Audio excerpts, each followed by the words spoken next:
जय हिंद। नमस्कार स्टूडेंट। तो एक बार फिर स्वागत है स्मार्ट लर्न विद आरके पर।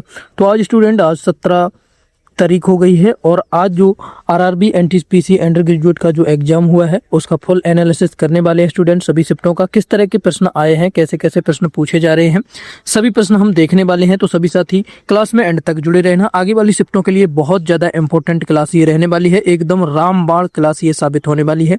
अगर आपका आगे की किसी भी शिफ्ट में आपका एग्जाम है तो स्टूडेंट बहुत ज़्यादा इंपॉर्टेंट क्वेश्चन ये आपके रहने वाले हैं। एक नज़र जरूर देख कर जाना एग्जाम देने से पहले, नहीं तो आप पछताएंगे।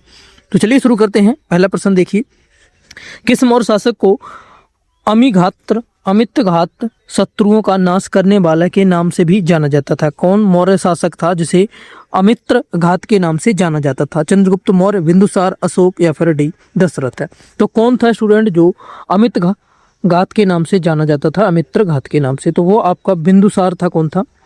बिंदुसार था। बी बिल्कुल यहाँ पर सही जवाब होगा। नेक्स्ट क्वेश्चन देखिए, 1939 में भारतीय राष्ट्रीय कांग्रेस छोड़ने के बाद सुभाष चंद्र बोस ने किस दल की स्थापना की थी? सुभाष चंद्र बोस ने 1939 में भारतीय राष्ट्रीय कांग्रेस को छोड़ दिया। उसके बाद उन्होंने कौन से दल की स्थापना की थी? फटाफट से बताएंगे स्टूडेंट। इंडियन नेशनल आर्मी या फिर स्वराज पार्टी, फॉरवर्ड ब्लॉक या फिर गदर पार्टी? तो किसने, सुभाष चंद्र बोस ने कौन सी पार्टी का जो है गठन किया था? तो वो आपकी फॉरवर्ड ब्लॉक का गठन किया था। सी यहाँ पर राइट आंसर होगा, दूसरे का सी होगा। नेक्स्ट क्वेश्चन देखिए, भारतीय संविधान के किस भाग में राज्य के नीति निर्देशक तत्वों का उल्लेख किया गया है? भारतीय संविधान के किस भाग में राज्य के नीति निर्देशक तत्वों का उल्लेख किया गया है? तो उल्लेख की बात की जाए नीति निर्देशक तत्वों की तो वो आपकी भाग 4 में है। किसमें है? भाग 4 में है। सी यहाँ पर बिल्कुल सही जवाब होगा।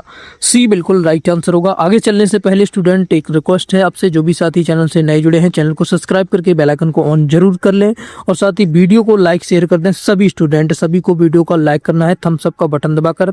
हम आपके लिए काफ़ी मेहनत से स्टूडेंट वीडियोज बनाकर लाते हैं, तो आपको सिर्फ लाइक शेयर करना है, बिल्कुल फ्री है ये यूट्यूब पर, तो आप कर सकते हैं। तो चलिए आगे चलते हैं। क्वेश्चन नंबर 4 देखिए, डंकन दर्रा निम्नलिखित में से किन के बीच स्थित है? डंकन दर्रा जो है निम्नलिखित में से किन के बीच में जो है स्टूडेंट स्थित है? इसमें स्टूडेंट कुछ क्वेश्चन जो है एग्जाम में पूछे गए हैं, कुछ एक्सपेक्टेड क्वेश्चंस भी इसमें रखे गए हैं, क्योंकि स्टूडेंट एग्जैक्ट कोई नहीं बता सकता क्या पूछा जा रहा है, क्योंकि ऑनलाइन एग्जाम है। तो डंकन दर्रा जो है निम्नलिखित में से किन के बीच स्थित है? उत्तरी अंडमान और मध्य अंडमान। फटाफट से देखेंगे, राइट आंसर देखेंगे इसका क्या होगा। तो इसका सही जवाब है दक्षिणी अंडमान और छोटा अंडमान के बीच में है। बी बिल्कुल यहाँ पर राइट आंसर होगा। क्वेश्चन नंबर 5 देखिए, भारत में जीएसटी लागू करने की सिफारिश किस समिति ने की थी? इंपॉर्टेंट क्वेश्चन है। भारत में जीएसटी लागू करने की सिफारिश जो है वो कौन सी समिति ने की थी? तो वो आपकी केलकर समिति ने की थी। किसने की थी? केलकर समिति ने की थी। बी यहाँ पर बिल्कुल सही जवाब होगा। नेक्स्ट क्वेश्चन देखिए, सैंडल पीक अंडमान और निकोबार द्वीप समूह की सबसे ऊंची चोटी है। यह कहाँ स्थित है? सबसे ऊंची चोटी है सैंडल पीक। ये स्थित कहाँ पर है स्टूडेंट? सैंडल पीक जो है सबसे ऊंची है, सबसे ऊंची चोटी है। ये स्थित कहाँ पर है? फटाफट से बताएंगे। तो ये स्थित आपकी है उत्तरी अंडमान में है। कहाँ पर है? उत्तरी अंडमान में स्थित है। डी बिल्कुल राइट आंसर होगा। क्वेश्चन नंबर 7 देखिए, नियंत्रक एवं महालेखा परीक्षक की नियुक्ति भारतीय संविधान के किस अनुच्छेद के तहत की जाती है? इसकी नियुक्ति जो है कैग की नियुक्ति है, वो भारतीय संविधान के कौन से आर्टिकल के तहत की जाती है? तो याद रखेंगे इसकी नियुक्ति जो है वो आपकी आर्टिकल 148 के तहत की जाती है, अनुच्छेद 148 के तहत की जाती है। ए बिल्कुल यहाँ पर राइट आंसर होगा। नेक्स्ट क्वेश्चन देखिए, दिल्ली सल्तनत के किस शासक ने बाजार नियंत्रण नीति कड़ाई से लागू की थी? दिल्ली सल्तनत का कौन सा शासक थे जिसने बाजार नियंत्रण की जो नीति थी उसको कड़ाई से, सख्ती से लागू किया था स्टूडेंट? वो कौन सा था? कौन सा शासक था? फटाफट से बताएंगे। तो वो आपका अलाउद्दीन खिलजी था, जिसने सख्ती से बाजार नियंत्रण नीति को लागू किया था। सी बिल्कुल राइट आंसर होगा। नेक्स्ट क्वेश्चन देखिए, भारत में खारे पानी की सबसे बड़ी अंतर्देशीय झील कौन सी है? खारे पानी की सबसे बड़ी अंतर्देशीय झील की बात की जाए तो याद रखना है आपको, वो आपकी सांवर झील है। कौन सी है? सांवर झील जो है भारत की अंतर्राष्ट्रीय, सांवर झील जो है भारत की अंतर्राष्ट्रीय सबसे खारे पानी की झील है। बी यहाँ पर बिल्कुल राइट आंसर होगा। बी बिल्कुल सही जवाब होगा। नेक्स्ट क्वेश्चन देखिए, नेक्स्ट क्वेश्चन देखिए, लोकसभा की बैठक आयोजित करने के लिए न्यूनतम कोरम कितना होना चाहिए? न्यूनतम कोरम की बात की जाए तो याद रखेंगे कुल सदस्यों का 1/10 भाग होना चाहिए। सी बिल्कुल राइट आंसर होगा। 1/10 भाग होना चाहिए। 10 का सी होगा। नेक्स्ट क्वेश्चन देखिए, प्रसिद्ध किताब उल हिंद की रचना निम्नलिखित में से किसने की थी?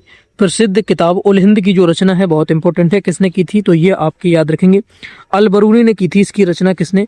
अल बरूनी ने की थी। बी बिल्कुल यहाँ पर राइट आंसर होगा। नेक्स्ट क्वेश्चन देखिए, भारतीय संविधान की प्रस्तावना में समाजवादी और धर्मनिरपेक्ष शब्द किस संशोधन द्वारा जोड़े गए थे? ये दोनों शब्द जो हैं कौन से संशोधन के तहत जोड़े गए थे भारतीय संविधान में? तो ये आपके 42वें संविधान संशोधन में जोड़े गए। कब? 42वें संविधान संशोधन जब हुआ था तो इसमें आपका समाजवादी और धर्मनिरपेक्ष शब्द दोनों जोड़े गए थे। ए बिल्कुल राइट आंसर होगा, बहुत इंपॉर्टेंट है। नेक्स्ट क्वेश्चन देखिए, यक्षगान किस भारतीय राज्य का प्रसिद्ध लोक नाट्य नृत्य है? लोक नाट्य नृत्य यक्षगान जो है कौन से भारतीय राज्य का प्रसिद्ध है? तो ये आपका याद रखेंगे कहाँ का है? कर्नाटक का है। यक्षगान जो है कहाँ का है? कर्नाटक का है। सी बिल्कुल राइट आंसर होगा। नेक्स्ट क्वेश्चन देखिए 14, प्रथम पंचवर्षीय योजना मुख्य रूप से किस आर्थिक मॉडल पर आधारित थी? प्रथम पंचवर्षीय जो योजना थी मुख्य रूप से कौन से आर्थिक मॉडल पर आधारित थी? तो ये आपकी हेराल्ड डोमर मॉडल पर आधारित थी। बहुत इंपॉर्टेंट है, कई बार पूछा गया है, यूपी पुलिस के एग्जाम में ये क्वेश्चन पूछा गया था स्टूडेंट, और होमगार्ड में भी आया था। बी बिल्कुल राइट आंसर होगा। नेक्स्ट क्वेश्चन देखिए, एशियाई विकास बैंक एडीबी का मुख्यालय कहाँ स्थित है? एडीबी का मुख्यालय जो है एशियाई विकास बैंक है, इसका मुख्यालय जो है कहाँ पर स्थित है? तो इसका मुख्यालय आपका मनीला में है। कहाँ पर है? मनीला में है। बी बिल्कुल राइट आंसर होगा। नेक्स्ट प्रश्न देखिए इसी तरीके से, किस संविधान संशोधन के द्वारा संपत्ति के अधिकार को मौलिक अधिकारों की सूची से हटा दिया गया है? संपत्ति के अधिकार को कौन से संविधान संशोधन द्वारा मौलिक अधिकारों की सूची से बिल्कुल हटा दिया गया? तो 44वां संविधान संशोधन था। कौन सा था? 44वां संविधान संशोधन के तहत इसे हटाया गया है। बी बिल्कुल राइट आंसर होगा। नेक्स्ट क्वेश्चन देखिए, सिबसमुद्रम जलप्रपात किस नदी पर स्थित है? सिबसमुद्रम जो जलप्रपात है वो कौन सी नदी पर स्थित है? कृष्णा, गोदावरी, कावेरी, नर्मदा। तो ये स्थित जो आपका कावेरी नदी पर है। सी बिल्कुल राइट आंसर होगा इसका, कावेरी नदी पर है। नेक्स्ट क्वेश्चन देखिए, नोबेल शांति पुरस्कार किस शहर में प्रदान किया जाता है? नोबेल शांति पुरस्कार जो है वो कौन से शहर में प्रदान किया जाता है? स्टॉकहोम, ओस्लो, जेनेवा या फिर हेग में? तो स्टॉकहोम जो साथी नोबेल शांति पुरस्कार है वो जो आपका दिया जाता है वो आपका कहाँ पर दिया जाता है? ओस्लो में दिया जाता है। बी राइट आंसर हो, ओस्लो शहर में से प्रदान किया जाता है। नेक्स्ट क्वेश्चन देखिए, वायुमंडल की किस परत में ओजोन गैस का सर्वाधिक संकेंद्रण पाया जाता है? कौन सी परत है सर्वाधिक जहां संकेंद्रण पाया जाता है? तो स्टूडेंट वो आपका समताप मंडल में पाया जाता है। बी बिल्कुल सही जवाब होगा, समताप मंडल। आगे के क्वेश्चन स्टूडेंट बहुत ज्यादा इंपॉर्टेंट हैं, जो पूछे गए हैं वही प्रश्न आगे रखे गए हैं, तो आगे के क्वेश्चन को बिल्कुल मिस मत करना। 20, ऑपरेशन फ्लड का संबंध किस क्षेत्र से है? ऑपरेशन फ्लड का जो संबंध था वो कौन से क्षेत्र से है? तो इसका संबंध सीधा सीधा दुग्ध उत्पादन से है। सी बिल्कुल राइट आंसर होगा, दुग्ध उत्पादन से था ऑपरेशन फ्लड। 21 देखिए, ऐतिहासिक बक्सर का युद्ध किस वर्ष लड़ा गया था? ऐतिहासिक जो बक्सर का युद्ध था वो कौन से वर्ष में लड़ा गया था? तो बक्सर के युद्ध की बात की जाए तो स्टूडेंट ये आपका 1764 में लड़ा गया था। कब? 1764 में से लड़ा गया था। सी बिल्कुल राइट आंसर होगा। भारत में त्रिस्तरीय पंचायती राज व्यवस्था किस समिति ने की थी? कि सिफारिश जो है त्रिस्तरीय पंचायती राज व्यवस्था की जो सिफारिश थी वो कौन सी समिति ने की थी भारत में? तो इसकी सिफारिश जो की थी वो स्टूडेंट वो समिति थी आपकी बलवंत राय मेहता समिति ने इसकी सिफारिश की थी। बी बिल्कुल राइट आंसर होगा।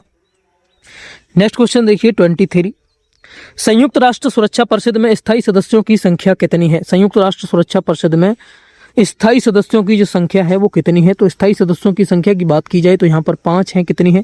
5 है। ए बिल्कुल राइट आंसर होगा। नेक्स्ट क्वेश्चन देखिए, सत्यशोधक समाज की स्थापना किसने की थी? बहुत ज्यादा इंपॉर्टेंट है। सत्यशोधक समाज की स्थापना जो की थी वो आपका ज्योतिबा राव फूले ने की थी। सी यहाँ पर राइट आंसर होगा, किसने की थी? ज्योतिबा राव फूले ने की थी। क्योटो प्रोटोकॉल का संबंध मुख्य रूप से किस अंतरराष्ट्रीय मुद्दे से है? क्योटो प्रोटोकॉल का जो संबंध है इंपॉर्टेंट क्वेश्चन है, तो इसका संबंध जो है क्योटो का वो आपका ग्रीन हाउस गैस उत्सर्जन जलवायु परिवर्तन से है। बी बिल्कुल राइट आंसर होगा, ग्रीन हाउस गैस उत्सर्जन। क्वेश्चन नंबर 26 देखिए, राष्ट्रीय कृषि और ग्रामीण विकास बैंक नाबार्ड की स्थापना किस वर्ष हुई थी? बहुत ज्यादा इंपॉर्टेंट है।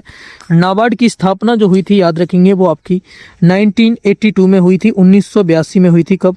1982। बी बिल्कुल राइट आंसर होगा। नेक्स्ट क्वेश्चन देखिए, सामरिक दृष्टि से महत्वपूर्ण नाथुला दर्रा भारत के किस राज्य में स्थित है? नाथुला दर्रा जो है भारत के कौन से राज्य में स्थित है? तो नाथुला दर्रा जो है वो आपका सिक्किम में स्थित है। डी बिल्कुल राइट आंसर होगा। कहां पर है?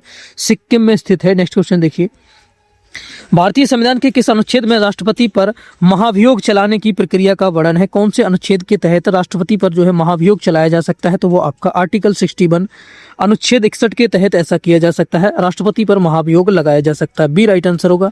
29 देखिए, वर्तमान में भारत का सबसे लंबा राष्ट्रीय राजमार्ग कौन सा है? नेशनल हाईवे वर्तमान में जो भारत का सबसे लंबा है वो कौन सा है? 29 का राइट आंसर देखिए, नेशनल हाईवे 44 है। कौन सा है? नेशनल हाईवे नंबर 44 है। कितना है? ए बिल्कुल राइट आंसर होगा, नेशनल हाईवे 44 है। नेक्स्ट क्वेश्चन देखिए, सिंधु घाटी सभ्यता का यूनेस्को विश्व धरोहर स्थल धौलावीरा किस राज्य में स्थित है? तो धौलावीरा जिसे यूनेस्को विश्व धरोहर में शामिल किया गया है, ये कहाँ पर स्थित है? तो याद रखेंगे ये आपका गुजरात में है। धौलावीरा कहाँ पर है? गुजरात में है। डी बिल्कुल राइट आंसर होगा। नेक्स्ट क्वेश्चन देखिए, स्वतंत्र भारत के पहले भारतीय गवर्नर जनरल कौन थे?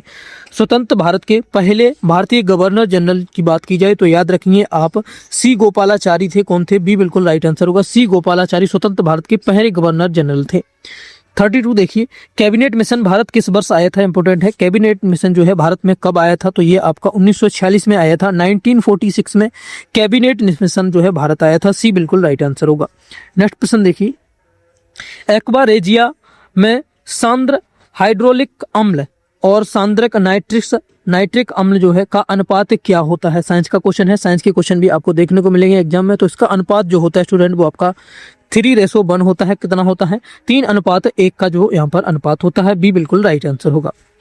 यदि किसी सरल लोलक की लंबाई 4 गुना कर दी जाए तो उसका आवर्तकाल कितना हो जाएगा? अगर 4 गुना कर दी जाए तो उसका आवर्तकाल कितना हो जाएगा? एक सरल लोलक की लंबाई 4 गुना हो जाती है तो उसका जो है स्टूडेंट आवर्तकाल कितना होगा? तो याद रखेंगे आवर्तकाल उसका हो जाएगा 2 गुना हो जाएगा। कितना? 2 गुना उसका जो है आवर्तकाल हो जाएगा। बी बिल्कुल राइट आंसर होगा। नेक्स्ट क्वेश्चन देखिए 35, मानव शरीर में भोजन के पाचन का अधिकांश भाग किस अंग में संपन्न होता है? पाचन का जो अधिकांश अवक्रिया जो है किस भाग में की जाती है? मानव शरीर के कौन से भाग में होती है? तो वो आपकी छोटी आंत में अधिकांश भाग की जो पाचन क्रिया है छोटी आंत में होती है। सी बिल्कुल राइट आंसर होगा। नेक्स्ट क्वेश्चन देखिए, लेंस की क्षमता का एसआई मात्रक क्या है? लेंस की क्षमता का जो एसआई मात्रक होता है डायोप्टर होता है। कौन सा होता है? लेंस की क्षमता का एसआई मात्रक आपका डायोप्टर होता है।